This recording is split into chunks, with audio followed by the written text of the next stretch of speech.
Bakit, sir? Anong problema? Mahina ang baterya eh. Baka naman hindi sa ito. Duda ka ba sa akin? Sinabi ko na nga ba eh, nasiraan na naman tayo. Kaya pala kanina pa ako nag-aantay, numuti-muti na yung mga mata ko. Ikaw kasi sinabi ko sa iyo noong pa, bumili ka na ng bagong battery. Ano, dahil sa kakuriputan mo, ayan na pala natin, nasiraan tayo, at hindi mo man lang inisip yung mga anak natin. Kawawa naman sila. Ano kaya kinakain nila ngayon? Magtula ka na! Ano? Ako na naman? Sobra ka na? Ayoko na. Huwag na ho, misis. Sumakay ka na lang. Ako na ho magtutulak. Oh, mabait naman pala yan eh. Ha? Kakaya eh. Hindi, wag na lang. Hindi, okay lang ho yun. Ah, okay lang? Okay lang ho. Sige na nga. Salamat ah. Oo. Kaligayahan kong tumulong.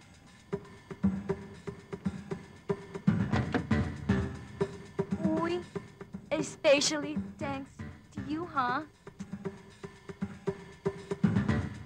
Boss, tulak!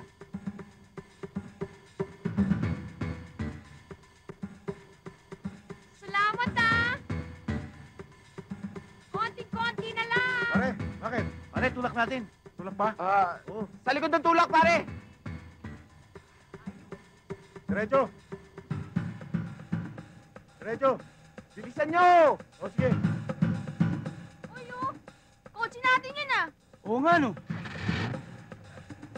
Brad, thank you! Sige. Salamat naman. Salamat! Hoy! Kotse ko yan! Hoy! Hoy! Kotse ko! Ha? Bakit ako? Kotse ko yun eh. Tinulak niyo pa. Habulin natin! Dali! Hoy! Kotse ka! Balik mo yan! Hoy! Bakit hinayaan mong kunin ng karnaper na yun yung kotse ko? Sir, akala ko sa kanila eh. Ano sa kanila? Sa akin yun. Kotse namin yun. Amin yun! Sir, siya kasi. Kaya kami punta rito, Kaling, upang hingi sa iyo tulong. Sa Chinatown, masyadong magulo na.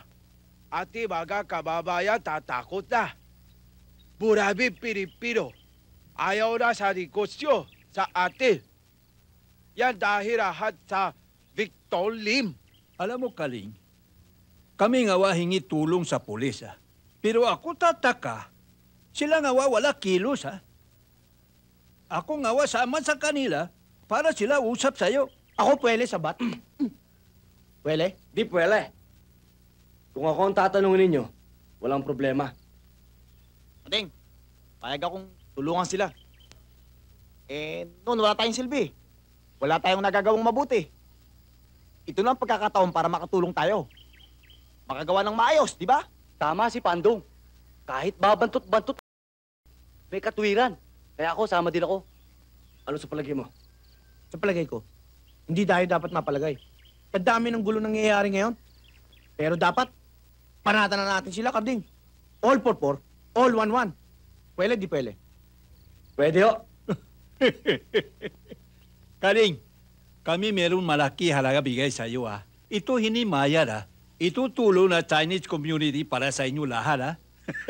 Hindi ho namin kailangan yan. Kahit wala niyan, pwede. Tsaka na ho natin pag-usapan ng tungkol sa pera. Pag wala si Karding. Tama yun.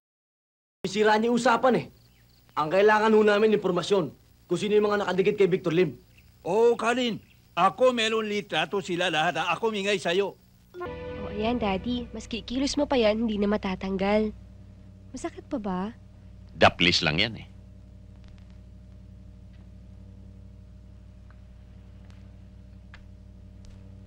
Daddy, Hmm.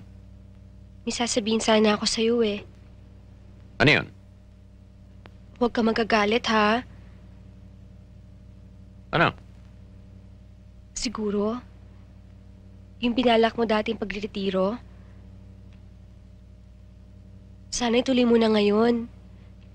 Total, sapat naman ang kinikita ko para sa ating dalawa, di ba? Sige na, Daddy. Tama ka, Iha.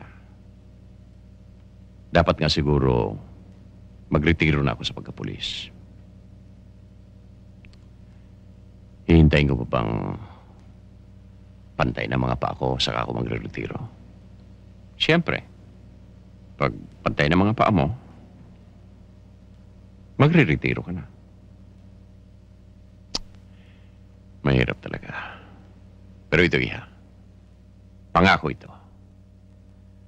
Pag wala nang lumalabag sa batas, wala nang mga magnanakaw, wala nang mga hold-upper, wala nang mga kidnapper, wala nang lahat ng kriminal.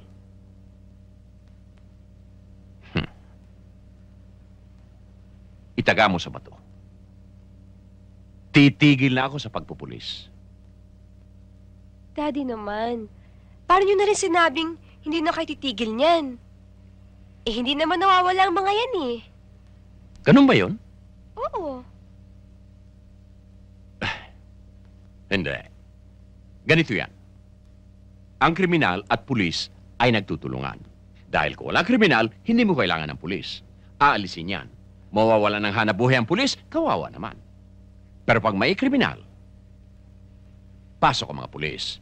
Dahil ang kriminal at mga pulis, magkaawayan. Naintindihan mo? Kaya nagsasagupaan. Dahil ang kriminal at pulis, magkaawayan, pulis at kriminal at...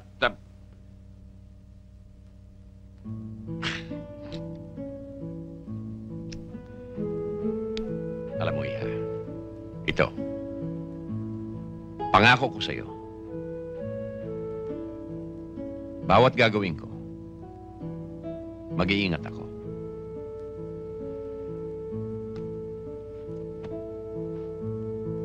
Yun lang naman, Daddy, hinihiling ko sa inyo eh.